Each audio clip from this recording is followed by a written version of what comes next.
शांति। होली हंस में एक बार फिर से आपका स्वागत है, स्वागत है, स्वागत है। आइए आज हम फिर से बाबा की अव्यक्त वाणी सुनते हैं। सफलता का आधार संग्रह और संग्राम करने की शक्ति। मुरली है 12/3/72 की।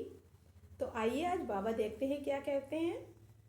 अपने को सदा सफलता मूड समझते हो? तो आज बाबा ने पूछा कि अपने को सफलता मूड समझते हो? वह सहज ही सफलता प्राप्त होते हुए अनुभव करते हो? सदा और सहज ही सफलता मूर्त बनने के लिए मुख्य 2 शक्तियों की आवश्यकता होती है। जिन 2 शक्तियों के आधार से सदा और सहज ही सफलता मूर्त बन सकते हो, वह 2 शक्तियां कौन सी हैं? बाबा ने पूछा वह 2 शक्तियां कौन सी हैं? तो सभी के दिल में आया ना वो शक्तियां। तो किसी ने कोई जवाब दिया होगा, किसी ने कोई जवाब दिया होगा। सबकी बुद्धि में अलग अलग आंसर आए होंगे। तो बाबा क्या कहते हैं, निश्चय बुद्धि तो हो ही चुके हो ना। अब सफलता के पुरुषार्थ में मुख्य कौन सी शक्तियां चाहिए? एक संग्राम करने की शक्ति और दूसरी संग्रह करने की शक्ति।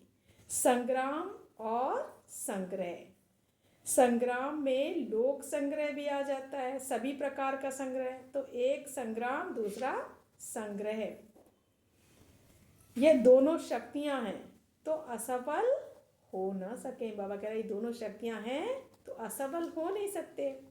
कोई भी कार्य में व अपने पुरुषार्थ में असफलता का कारण क्या होता है? वह तो संग्राम करना नहीं आता है, वह संग्राम नहीं करना आता है, या फिर संग्रह करना नहीं आता है। अगर ये दोनों शक्तियां आ जाए तो सदा और सहज ही सफलता मिल जाती है।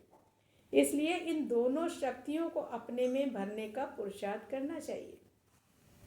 कोई भी कार्य सामने आता है तो कार्य करने के पहले अपने आप को चेक करो कि दोनों शक्तियां स्मृति में हैं।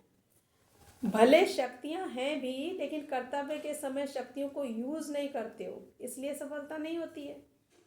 करने के बाद सोचते हो ऐसे करते तो यह होता था। इसका कारण क्या है? समय पर शक्ति यूज करनी नहीं आती है।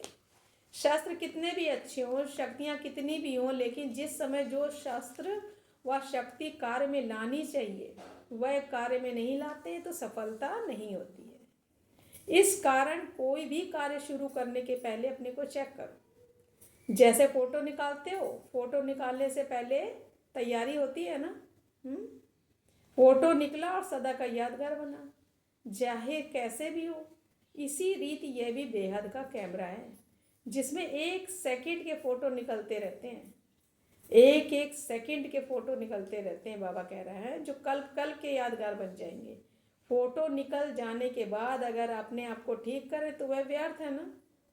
इसी प्रमाण पहले अपने आप को शक्ति स्वरूप की स्थिति पर, स्टेज पर स्थित करने के बाद ही कोई कार्य शुरू करना है।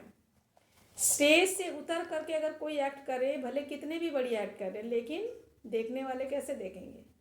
यह भी ऐसे होता है। तो पहले स्टेज पर स्थित हो, फिर हर एक्ट करें, तब एक्यूरेट और वाह करने योग्य एक्ट हो सकेगी। स्टेज से उतरकर साधारण रीति शुरू कर देते हो तो पीछे सोचते हो, परंतु वह स्टेज तो रही नहीं। समय बीत गया, फोटो तो निकल गया। इसलिए ये दोनों ही शक्तियां सदैव हर कार्य में होनी चाहिए। कभी संग्राम करने का जोश आता है, संग्रह भूल जाते हैं। कब संग्रह करने का सोचते हैं तो फिर संग्राम भूल जाते हैं। दोनों ही साथ साथ हो। सर्व शक्तियों के प्रयोग से रिजल्ट क्या होगी? सफलता। उनका संकल्प, कहना, करना तीनों एक ही होगा। इसको कहा जाता है मास्टर सर्वशक्तिवान। ऐसे नहीं, संकल्प बहुत ऊंचे हो, प्लान्स बनाते रहे, मुख से वर्णन भी करते हैं, लेकिन करने के समय कर ना पावे तो मास्टर सर्वशक्तिवान हुआ? मास्टर सर्वशक्तिवान का मुख्य लक्षण ही क्या है? उनका संकल्प, कहना और करना तीनों एक होगा। अभी समय प्रति समय ये शब्द निकालते हैं, सोचा तो था लेकिन कर ना पाया। प्लान और प्रैक्टिकल में अंतर दिखाई देता है। लेकिन मास्टर सर्वशक्तिवान व सदा सफलता मूर्त जो होगा, उनका जो प्लान होगा वह प्रैक्टिकल होगा।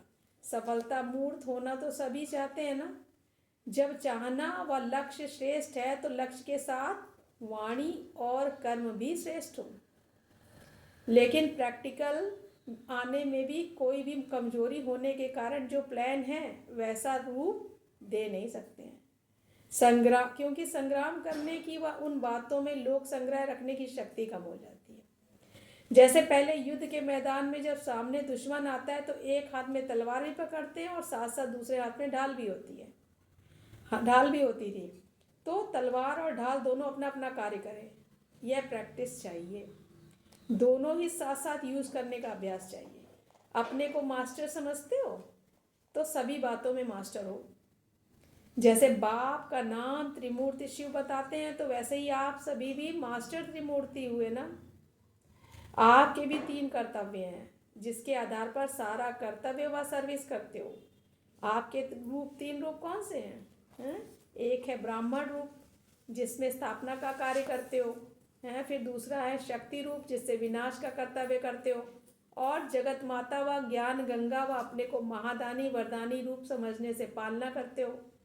वरदानी रूप में जगत पिता का रूप ही आ जाता है। तो ये तीनों रूप सदैव स्मृति में रहें तो आपके कर्तव्य में भी वही गुण दिखाई देंगे। जैसे बाप को अपने तीनों रूपों की स्मृति रहती है, ऐसे चलते फिरते अपने तीनों रूपों की स्मृति रहे कि हम मास्टर त्रिमूर्ति हैं। तीनों कर्तव्य इकट्ठे साथ साथ चाहिए। ऐसे नहीं स्थापना का कार्य करने के समय अलग, विनाश के कर्तव्य का समय अलग होना चाहिए। नहीं, नई रचना रचते जाओ और पुराने का विनाश करते जाओ। आसुरी संस्कार हो, जो भी कमजोरी है उनका विनाश भी साथ साथ करते जाना है। नए संस्कार ला रहे हैं, पुराने संस्कार खत्म कर रहे हैं। कईयों में रचना रचने का गुण होता है लेकिन शक्ति रूप विनाशकारी रूप न होने के कारण सफलता नहीं हो पाती है। इसलिए दोनों साथ साथ चाहिए। यह प्रैक्टिस तब हो सकेगी जब 1 सेकंड में देही अभिमानी बनने का अभ्यास होगा। ऐसी अभ्यास कार्य में सफल होते हैं। ऐसे अभ्यासी जो होंगे वो सब कार्य में सफल होते हैं।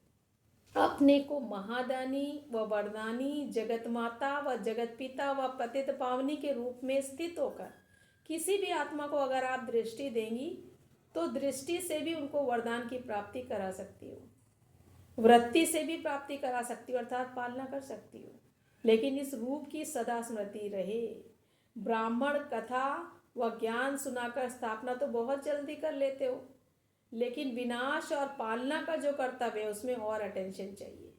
पालना करने के समय कल्याणकारी भावना व वृत्ति रख कोई भी आत्मा की पालना करो तो कैसी भी अपकारी आत्मा पर अपनी पालना से उनको उपकारी बना सकते हो। कैसी भी पतित आत्मा पतित पावन की वृत्ति से पावन हो सकते हैं। अगर उनका पतितपना देखेंगे तो नहीं हो सकेगा। जैसे माँ कब बच्चों की कमजोरियों और कमियों को नहीं देखती है, उनको ठीक करने को ही रहता है उसको। तो यह पालना करने का कर्तव्य इस रूप में सदा स्थित रहने से यथार्थ चल सकता है। जैसे माँ में 2 विशेष शक्तियाँ सहन करने की और समाने की शक्ति होती है, वैसे ही हर आत्मा की पालना करने के समय भी ये दोनों शक्तियाँ यूज करें तो सफलता जरूर होगी। लेकिन अपने को जगत माता व जगत पिता के रूप में स्थित रह करेंगे तो अगर भाई बहन का रूप देखेंगे तो उसमें संकल्प आ सकता है, लेकिन माँ बाप के समान समझो। माँ बाप बच्चों को कितना सहन करते हैं, अंदर समाते हैं, तब उनकी पालना कर उनको योग्य बना सकते हैं। तो सदैव हर कर्तव्य करते समय अपने ये तीनों रूप भी स्मृति में रखने चाहिए। जैसी स्मृति वैसा स्वरूप और जैसा स्वरूप वैसी सफलता। तीनों रूपों की स्मृति से स्वतः ही समर्थी आ जाती है। तो यह भी पोजीशन है ना। तो पोजीशन में ठहरने से शक्ति व समर्थी आ जाती है। बाप का नाम याद आवे तो अपने को मास्टर जरूर समझो। नाम तो सभी को याद कराते हो, कितनी बार बाप का नाम मन में व मुख में उच्चारण करते होंगे। तो बाप के नाम जैसा मैं भी मास्टर त्रिमूर्ति शिव हूँ, यह स्मृति रहे तो सफलता होगी। तो सदा सफलता मूर्त बनो। अभी सफलता पाने का समय नहीं है। अगर 10 बार सफलता हुई, 1 बार भी असफल हुए तो उसको असफलता कहेंगे। तो कर्तव्य और स्वरूप दोनों साथ साथ स्मृति में रहें तो फिर कमाल हो। नहीं तो होता क्या है, मेहनत जास्ती हो जाती है, प्राप्ति बहुत कम होती है, और प्राप्ति कम होती ही कमजोरी आती है, उत्साह कम होता है, हिम्मत उल्लास कम हो जाता है। कारण अपना ही है, अपने पाँव पर स्वयं कटारी चलाते हैं। इसलिए जबकि अपने आप जिम्मेवार है तो सदैव अटेंशन रहना चाहिए। तो आज से बीती को बीती करके स्मृति में अपने समर्थी लाकर सदा सफलता मूर्त बनो। फिर जो ये अंतर होता है, आज उमंग उत्साह बहुत है, कल फिर कम हो जाता है, ये अंतर भी खत्म हो जाएगा। सदा उमंग उत्साह और सदा अपने में प्राप्ति का अनुभव करेंगे। माया को, प्रकृति को दासी बनाना है। सतयुग में प्रकृति को दासी बनाते हैं तो उदासी नहीं आती है। उदासी का कारण है प्रकृति का, माया का दास बनना। अगर उनके दास बने नहीं है तो उदासी आ सकती है। तो कब भी माया के दास व दासी न बनना। यहाँ जास्ती माया व प्रकृति का दास बनेंगे तो उनको वहाँ भी दास दासी बनना पड़ेगा, क्योंकि संस्कार ही दास दासी का हो गया ना। यहाँ दास भी है रहा, उदास भी रहा, तो वहाँ भी दास बनना फायदा क्या। इसलिए चेक करना है, उदासी आई तो जरूर कहाँ माया का दास बना हूँ। फिर दासी बने उदास नहीं हो सकते। तो पहले चाहिए परख, फिर परिवर्तन की भी शक्ति चाहिए। तो कब भी असफलता मूर्त न बनना। यह बनेंगे आपके पिछली प्रजा और भक्त। अगर विश्व का राज्य चलाने वाले भी असफल रहे तो सफलता मुक्त बाकी बनेंगे कौन। अच्छा, दिन प्रतिदिन अपने में परिवर्तन लाना है। कोई के भी स्वभाव संस्कार देखते हुए जानते हुए उस तरफ बुद्धि योग न जाए, और ही उस आत्मा के प्रति शुभ भावना हो। एक तरफ से सुना, दूसरे तरफ से निकाल दिया, उसको बुद्धि में स्थान नहीं देना है। तभी एक तरफ बुद्धि स्थित हो सकती। कमजोर आत्मा की कमजोरी को न देखो। यह स्मृति में रहे कि वैरायटी आत्माएं हैं, आत्मिक दृष्टि रहे। आत्मा के रूप में उनको स्मृति में लाने से पावर दे सकेंगे। आत्मा बोल रही है, आत्मा के संस्कार, ये पक्का पाठ करना है। आत्मा शब्द स्मृति में आने से ही रूहानियत, शुभ भावना आ जाती है, पावन दृष्टि हो जाती है। चाहे भले कोई गाली भी दे, लेकिन यह स्मृति रहे कि आत्मा तमोगुणी पाठ बजा रही है। अपने आप का स्वयं टीचर बन ऐसी प्रैक्टिस करनी है। यह पाठ पक्का करने के लिए दूसरों से मदद नहीं मिल सकती है, अपने पुरुषार्थ की ही मदद है। अच्छा, तो आज बाबा ने बहुत सारी बातें बताई, तो उनमें से बहुत अच्छी बात कौन सी लगी।